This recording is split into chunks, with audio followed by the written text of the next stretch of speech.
Hello students, मैं हूँ अष्टम मेहता यूट्यूब बाल मंदिर से।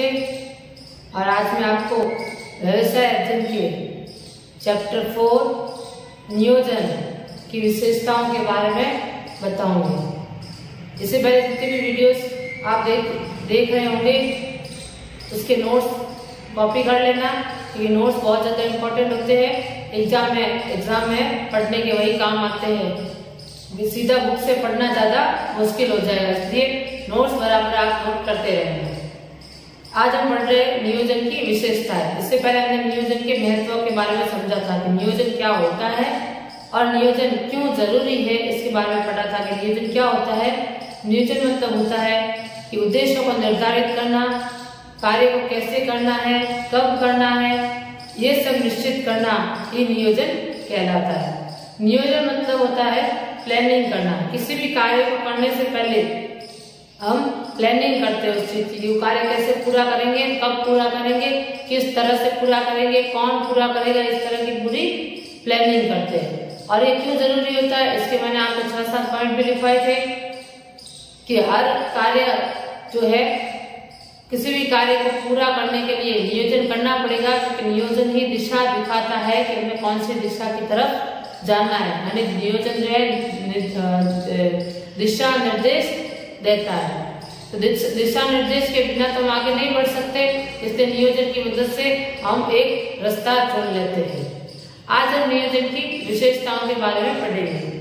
तो पहली विशेषता है इसकी, नियोजन का केंद्र बिंदु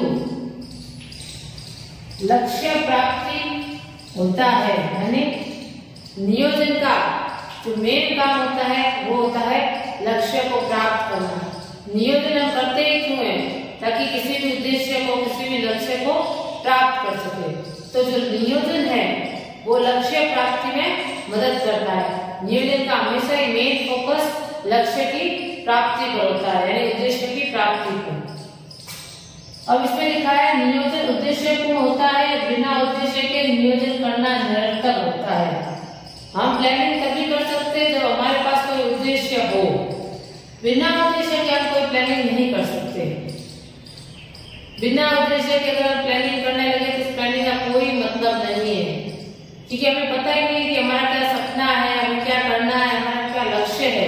तो उसके बिना हम किस चीज की प्लानिंग करें, किस चीज की तैयारी करें। अगर आपको पता ही नहीं कि आपको कौन सा कोर्स करना है, तो आप बिना कोर्स को जाने आप कैसे उसकी तैयारी कर सकते हो।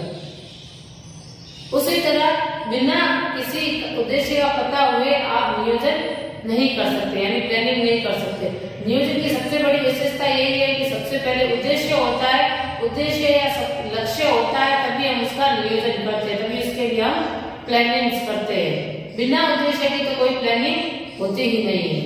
तो इसलिए यहाँ कहा गया है कि नियोजन का केंद्र बिंदु लक्ष्य प्राप्ति होता है। लक्ष्य है तो प्लानिंग करेंगे, लक्ष्य ही नहीं है, कोई उद्देश्य ही नहीं है, तो प्लानिंग करने का कोई मतलब ही नहीं है। अब दूसरा पॉइंट है, नियोजन प्रबंधन का प्राथमिक कार्य है। यानी सबसे पहला प्रबंधकों के द्वारा किसी भी संगठन में किया जाने वाला सबसे पहला कार्य है नियोजन, यानी प्लानिंग। जैसे मैं एग्जाम्पल लेके समझाती आपको। जैसे किसी के वेडिंग प्लानर्स जो आपने सुना होगा, जो शादी की अरेंजमेंट करते हैं, तो जब उनके पास शादी का कोई भी कॉन्ट्रैक्ट आता है, तो उस कॉन्ट्रैक्ट आते ही वो सबसे पहले क्या करेंगे, प्लानिंग करेंगे। एक कॉपी पेन लेंगे, उसमें सारे की सारी लिस्ट बनाएंगे। चलो अगर वेडिंग प्लानर ना भी हो और किसी के घर में शादी है, तब भी घर के बड़े लोग मिलकर सबसे पहले 2-3 महीने पहले इसकी पूरी प्लानिंग करते हैं। पूरे सारे काम लिखते हैं कि कितने काम होंगे, किस किस काम पर कितना खर्च होगा, कौन कौन काम करेगा, किस किस को काम देना है, कब कब काम करना है, सबसे पहले कौन सा काम करना है, सबसे बाद में कौन सा काम करना है, कौन से समय पर करना है, इसकी पूरी की पूरी प्लानिंग की जाती है। पूरा का पूरा कॉपी पे तैयार किया जाता है, पूरी की पूरी प्लानिंग की जाती है, ताकि जब शादी का दिन आए तब ये कंफ्यूजन ना हो कि कौन सा काम पहले करना है, कौन सा बाद में करना है, कितने लोगों को इनवाइट करना है, नहीं करना है, खाना कितना बनाना है, कितना नहीं बनाना है। इसकी टेंशन उस दिन नहीं ली जा सकती, क्योंकि उस दिन और बहुत सारे काम होते हैं। इसलिए सारी प्लानिंग जो है, इंसान किसी भी कार्य को करने से पहले प्लानिंग सबसे पहले करता है, बाकी के सारे सारे कार्य जो है बाद में करता है।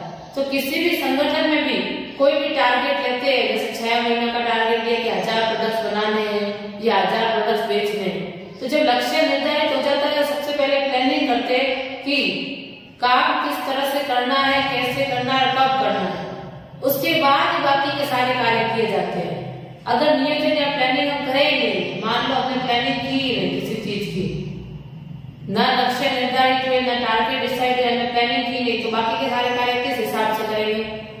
हमने जब पूरा ढांचा नहीं तैयार किया कि हमें क्या करना है, कैसे करना है, कब करना है, ये हमें पता ही नहीं, तो हम किस तरह से बाकी के कार्य करें, बाकी के कार्य किस तरह से सोचे। इसीलिए प्लानिंग सबसे ज्यादा इम्पोर्टेंट होती है। नियोजन सबसे पहला कार्य होता है, तो इसलिए सबसे पहले नियोजन करेंगे यानी प्लानिंग करेंगे और बाकी के कार्य प्लानिंग को देखते हुए करेंगे।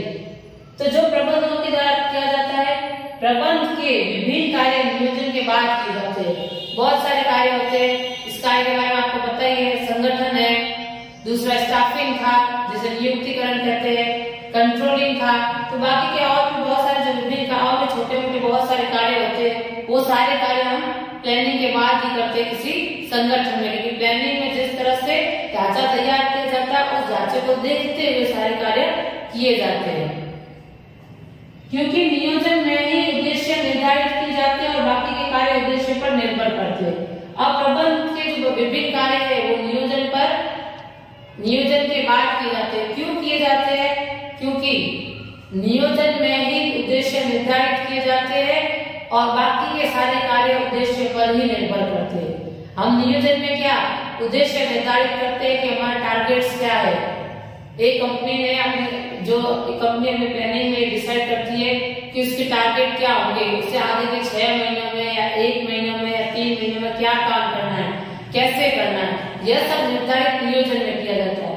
और बाकी के संगठन के जितने भी कार्य होते हैं वो सारे कार्य उद्देश्य पर निर्भर करते हैं, किस तरह से आगे बढ़ना है, क्या करना है, एम्प्लॉय से क्या काम करवाना है, पैकिंग किस तरह से करवानी है, मजदूरों से मशीनें मंगवानी है या नहीं मंगवानी है।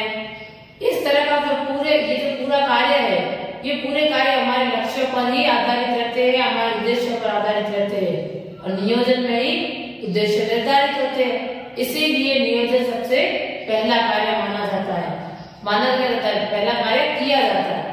और ये है इसकी दूसरी विशेषता नियोजन की, ये सबसे पहला प्राथमिक कार्य होता है किसी भी संगठन में जो प्रबंधकों के द्वारा किया जाता है। तो ये 2 विशेषता है इसकी।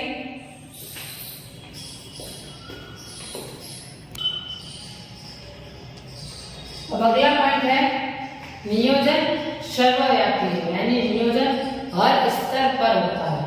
सर्वव्यापी का मतलब ये होता है हर जगह। तो नियोजन जो है किसी भी संगठन में हर स्तर पर होता है, टॉप लेवल पर भी होता है, मिडिल लेवल पर भी होता है और लोअर लेवल पर भी होता है। यानी उच्च स्तरीय पर भी जो प्रबंधक होते हैं वो भी प्लानिंग करते हैं, मध्य स्तरीय वाले प्रबंधक भी प्लानिंग करते हैं और निम्न स्तरीय वाले प्रबंधक भी प्लानिंग करते हैं।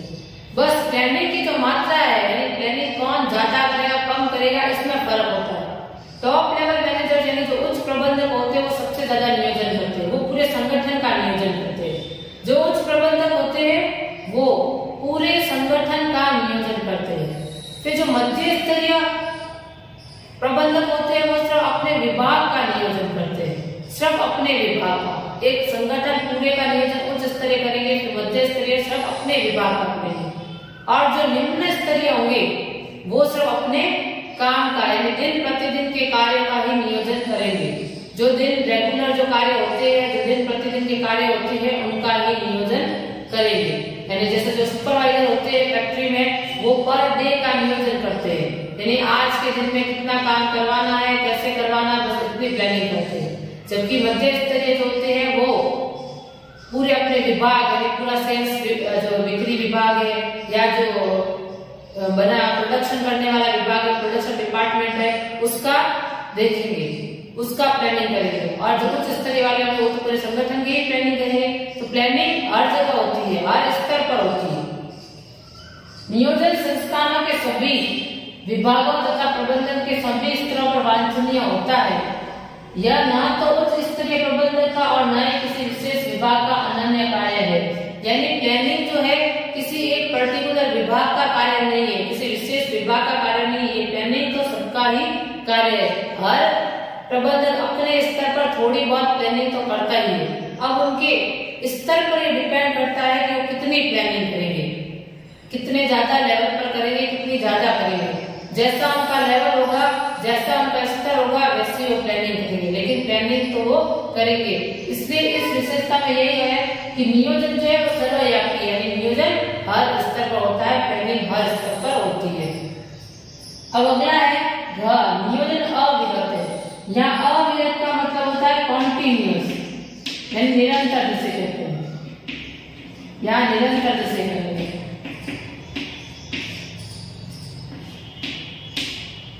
अविरत का मतलब होता है निरंतर या कंटिन्यूस, यानी लगातार जिसे कहते हैं।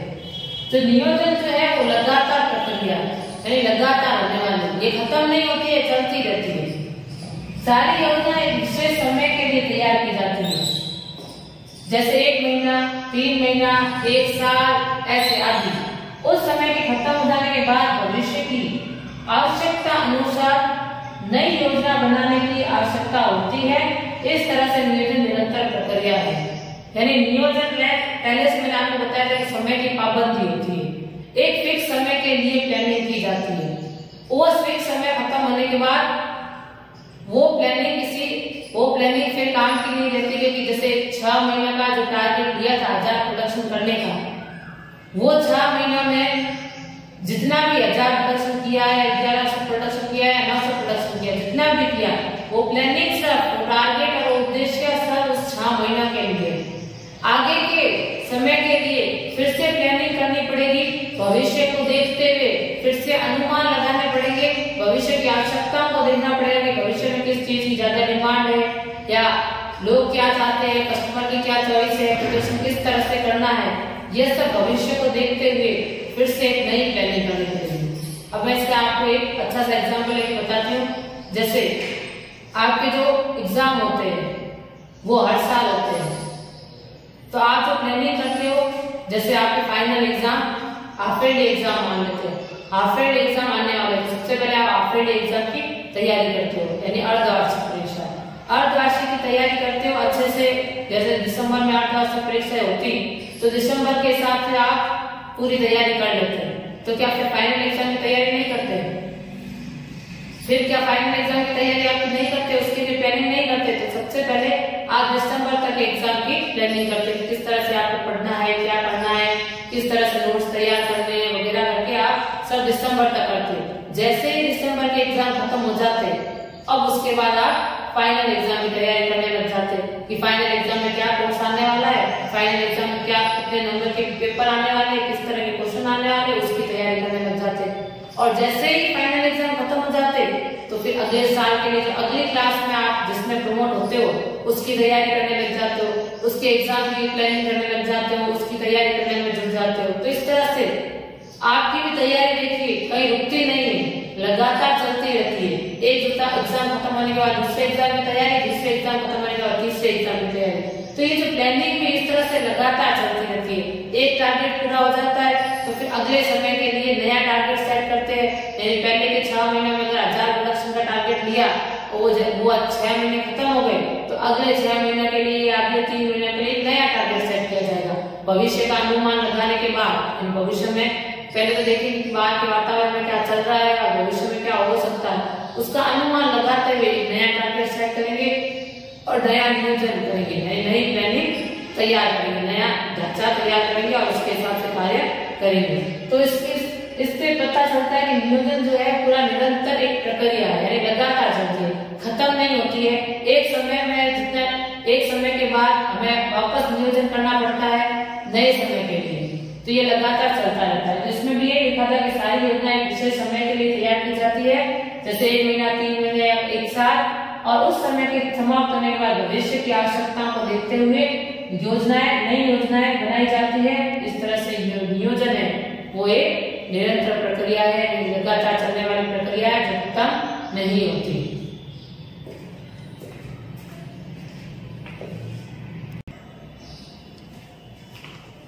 पांचवी विशेषता है नियोजन भविष्यवादी है। जैसे कि मैंने आपको पहले भी कहा कि प्लानिंग करते समय हम देखते हैं कि आगे क्या होने वाला है या आगे क्या हो सकता है, इसको लेकर हम अनुमान लगाते हैं, पूर्व अनुमान लगाया जाता है कि आगे जाकर क्या हो सकता है या क्या होने वाला है, इसको लेकर हम अनुमान लगाते हैं। इसलिए यहाँ पर नियोजन को भविष्यवादी कहा गया है, क्योंकि भविष्य के बारे में हम इसमें सोचते हैं, भविष्य को लेकर अनुमान लगाते हैं, आइडिया लगाते हैं, इसलिए नियोजन जो है भविष्यवादी होता है। नियोजन में दूरदर्शिता होती है, यानी हम देखते हैं, दूर तक देखते हैं। दूरदर्शिता मतलब रास्ता देखना नहीं है कि दूर तक रास्ता कितने दूर तक जा रहा है, इसका मतलब ये है कि जो आगे के समय तक क्या हो सकता है, आगे की 1-1.5 साल तक है, तो हमने टारगेट 6 महीने का टारगेट लिया है, 1 साल तक का टारगेट ले रहे हैं, तो उस टारगेट में आगे क्या हो सकता है, कितनी नई कंपनियां बन रही है या नई कंपनियों के टारगेट क्या हो सकते हैं, इन सब को लेकर अनुमान लगाकर उनके हिसाब से और बाहर के वातावरण में आगे के समय में क्या बदलाव हो सकते हैं, यह सब देखते हुए हम आगे के निर्णय लेते हैं। तो यह भविष्य के लिए तैयार की जाती है। नियोजन होता है वो भविष्य के लिए तैयार किया जाता है। प्लानिंग जो हमेशा भविष्य के लिए की जाती है, आज के लिए नहीं की जाती। आज तो हमें कार्य करना है, हम जो भी प्लानिंग है आगे के आने वाले समय के लिए करते हैं, न कि आज के लिए। आज तो हम कार्य कर रहे हैं, आज तो हमारे पास, अगर आज प्लानिंग करेंगे तो कार्य कब करेंगे? तो कार्य जो प्लानिंग होती है वो हमेशा भविष्य के लिए की जाती है। मैंने आपको शादी का एग्जाम्पल दिया था कि तो शादी में जो प्लानिंग होती है वो शादी के दिन नहीं की जाती कि खाना कौन बनाएगा, डेकोरेशन कौन करेगा, रिश्तेदार को इनविटेशन कैसे देना, इस तरह की जो पूरी प्लानिंग है वो शादी के दिन नहीं की जाती। यह प्लानिंग तो 2 महीने से पहले की जाती है कि कब कौन खाना बनाएगा, कहाँ पे रिसेप्शन का होगा, खाना का कौन कितना बनाना है, रिश्तेदारों को इनविटेशन कैसे देना है, ये सब की जो पूरी प्लानिंग होती है ये वो 2 महीने पहले से करके रखते हैं। तो यानी ये जो नियोजन है वो भविष्यवादी ही होता है, क्योंकि जो प्लानिंग है वो भविष्य के लिए की जाती है। तो जो नियोजन का उद्देश्य होता है भविष्य की घटनाओं से संस्थान के हित में कुशलतापूर्वक सामना करना, इसमें पूर्व अनुमान एवं भविष्यवाणी की जाती है। यानी जो भी संस्था काम कर रही है, संस्था जो है भविष्य में आने वाली घटनाओं का सामना कर सके और भविष्य में आने वाले अवसरों का फायदा उठा सके, इसके लिए ही नियोजन किया जाता है। नियोजन करने का सबसे बड़ा तात्पर्य यही होता है कि भविष्य में आने वाली घटनाओं का सामना करे और भविष्य में जो भी अवसर प्राप्त होने वाले हैं उसको भापे और उस अवसरों का फायदा उठाया जा सके। तो यहाँ पे भी ये लिखा है, नियोजन का उद्देश्य भविष्य की घटनाओं से संस्था के हित में कुशलतापूर्वक सामना करना, यानी संस्थाओं को हर घटनाओं से बचाने की कोशिश करना ही नियोजन का काम है। इसके लिए पूर्वानुमान लगाए जाते हैं, यानी क्या हो सकता है क्या नहीं हो सकता है, हम इसको लेकर एजम्पशन करते हैं, अनुमान लगाते हैं। अब वो अनुमान हमेशा सही निकले ऐसा जरूरी नहीं है, कभी कभी अनुमान गलत भी निकलते हैं, कभी कभी की जो प्रबंधकों के द्वारा की गई भविष्यवाणी गलत भी होती है, हमेशा सही नहीं होती है, क्योंकि भविष्यवाणी तो सब भगवान की सही हो सकती है, बाकी किसी की सही नहीं होती। फ्यूचर में क्या होने वाला है इसके बारे में किसी को पता नहीं होता, लेकिन हम सब अनुमान लगा सकते हैं। कभी कभी अनुमान सही निकलते हैं और कभी कभी थोड़े कम सही निकलते हैं, लेकिन फिर भी हम अनुमान तो लगाते ही है, क्योंकि सारी परिस्थितियों को हम परखते हुए अनुमान लगाते हैं, तो काफी हद तक अनुमान सही होते हैं। तो इसलिए यहाँ पे नियोजन को भविष्यवादी कहा है। अब अगला पॉइंट है, नियोजन में निर्णय रचना निहित है, यानी नियोजन में हम निर्णय लेते हैं, हमें डिसीजन लेना होता है। जब भी हम प्लानिंग करते हैं किसी चीज की तो हम बहुत सारी चीजों के लिए निर्णय लेते हैं। अगर हमारे पास चॉइसेस है, विकल्प है, तो हम निर्णय लेते हैं कि हम किस तरफ से जाना है, हमें क्या करना हमारे लिए सबसे सही है। अगर हमारे पास चॉइस ही नहीं है, हमारे पास विकल्प ही नहीं है, एक ही चॉइस है, एक ही चीज है, हमें उसी तरफ जाना है, तो प्लानिंग करने की क्या जरूरत है। जैसे सब लोग चल रहे हैं वैसे हम भी चलेंगे।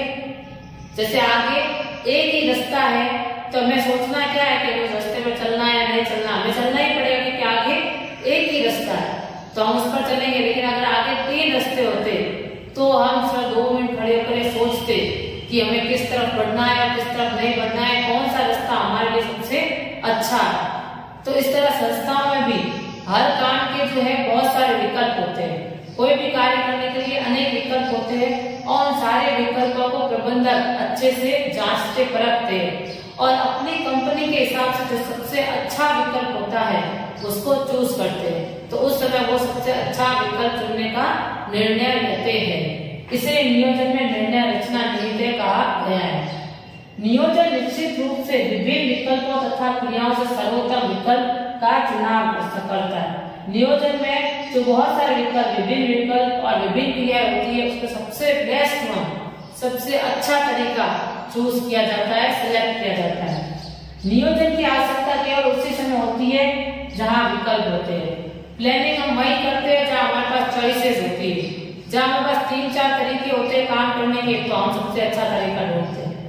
अगर काम करने के 3-4 तरीके नहीं है, एक ही तरीका है, सब लोग उसी तरीके से काम कर रहे हैं उस एक तरीके की वजह से, तो क्या प्लानिंग करनी।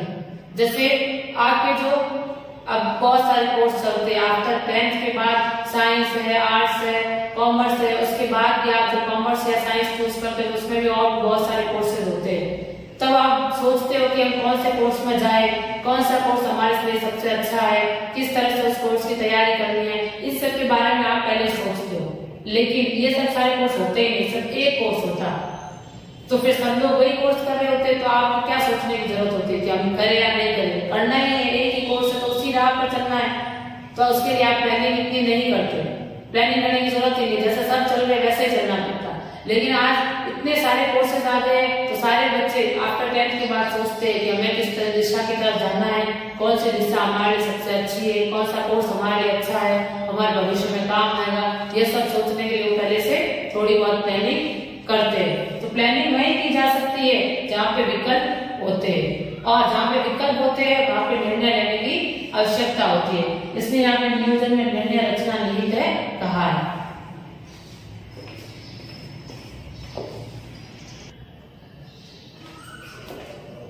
तो अगला 7वां पॉइंट है, नियोजन एक मानसिक अभ्यास है। मानसिक यानी ये जो प्लानिंग होती है वो एक मेंटल एक्सरसाइज है। मेंटल एक्सरसाइज क्यों है? क्योंकि इसमें हमें सिर्फ सोचना पड़ता है, दिमाग से ही सारा काम लेना पड़ता है। प्लानिंग जो है पूरा दिमाग का काम है, पूरा दिमाग से ही होता है। अब इसमें हम मेहनत जो करते हैं वो तो कार्य में करेंगे, लेकिन प्लानिंग तो सिर्फ दिमाग से ही होती है। जैसे भविष्य का अनुमान लगाना, तो भविष्य के अनुमान लगाने में पूरा एक मानसिक कार्य है। भविष्य का अनुमान लगाओ, भविष्यवाणी करो, पूर्वानुमान लगाओ, इस तरह के सारे जो कार्य है, और कार्य को कौन करेगा, कब करेगा, कितना टारगेट रखना है, क्या करना है, इन सब के बारे में जो सोचा जाता है वो दिमाग से सोचा जाता है। इसलिए एक मानसिक क्रिया, एक मेंटल एक्सरसाइज है। तो नियोजन में बुद्धिमत्तापूर्ण कल्पना एवं ठोस निर्णय की आवश्यकता होती है। यानी हम इसमें बहुत सारी कल्पनाएं करते हैं कि भविष्य में ये हो सकता है, तो हम भी इस तरह से कार्य करते हैं। तो दिमाग से सोचते हैं, बुद्धिमत्तापूर्ण कल्पना है, अपने दिमाग से सोचते हैं कि क्या आगे चल क्या क्या हो सकता है, इसका अनुमान लगाते हैं। बहुत सारे विकल्पों को देखते हुए हम एक अच्छा विकल्प चुनते हैं कि जो हमारे लिए सबसे बेस्ट हो। यानी काम करने के तो 3-4 तरीके होते हैं, लेकिन हम सबसे अच्छा तरीका ढूंढते हैं। तो उसमें ठोस निर्णय की आवश्यकता होती है। तो निर्णय लेना, कल्पनाएं करना, ये सब दिमाग का काम है, मानसिक कार्य है। वास्तव में यह एक मानसिक चिंतन की ही क्रिया है। यानी ये वास्तव में नियोजन एक मानसिक चिंतन की क्रिया है, दिमाग की प्रक्रिया है, दिमाग के द्वारा सोचा जाने वाली एक पूरी प्रक्रिया है। नियोजन के लिए सोच क्रमानुसार तथा तत्वों एवं पूर्व अनुमानों के विश्लेषण पर आधारित होता है। जो नियोजन होती है प्लानिंग, वो हमारी सोच पर, हमारे पूर्व अनुमानों पर ही आधारित होती है। हम क्या सोचते हैं, हमारी दूरदर्शिता कैसी है, हमने भविष्य में कितना आता है, हमने भविष्य को देखते हुए क्या आइडिया लगाए, वर्तमान में जो चल रहा है उसको देखते हुए हम क्या सोच रहे हैं। ये सब जो है पूरी प्रक्रिया हमारी सोच पर ही निर्भर करती है, हमारे पूर्वानुमानों पर, हमारी सोच पर ही निर्भर करती है। इसलिए नियोजन एक मानसिक अभ्यास है। नियोजन जो है दिमाग के द्वारा की जाने वाली एक प्रक्रिया है। इसमें हार्ड वर्किंग कुछ नहीं है, मजदूरों वाला कोई काम नहीं है, मजदूरों की तरह कोई काम नहीं है, सारा काम दिमाग का है। पेन पेपर सब हाथ में लेने होते हैं और पूरा ये सब सोचना होता है कि क्या करना और क्या नहीं करना है। तो ये पेन पेपर हाथ में लेना कोई हार्ड काम नहीं है, कोई मुश्किल काम नहीं है, लेकिन मुश्किल काम है दिमाग में सोचना। तो नियोजन पूरा दिमाग का ही कार्य है, क्योंकि दिमाग के द्वारा ही हम सोचते हैं कि भविष्य में अगर भविष्य के अनुमान गलत होंगे तो सफलता नहीं मिल पाएगी। अगर हमने कहीं पे भी अनुमान गलत लगाए, किसी भी चीजों को गलत आता है, भविष्य को लेकर जो भी हमने अनुमान लगाए वो हमारे गलत निकले तो हमें कभी सफलता नहीं मिल पाएगी। इसलिए हमें सोच समझकर आइडिया लगाने होंगे, पूर्वानुमान सोच समझ के लगाने होंगे, तभी हम एक सफल संगठन बना सकते हैं, संगठन को जो है सफल बना सकते हैं। तो ये थे नियोजन की 7 विशेषताएं थी जो मैंने आपको बताई बारी बारी से। ये निरंतर प्रक्रिया है, एक मानसिक प्रक्रिया है, इसमें उद्देश्य होता है, ये प्राथमिक कार्य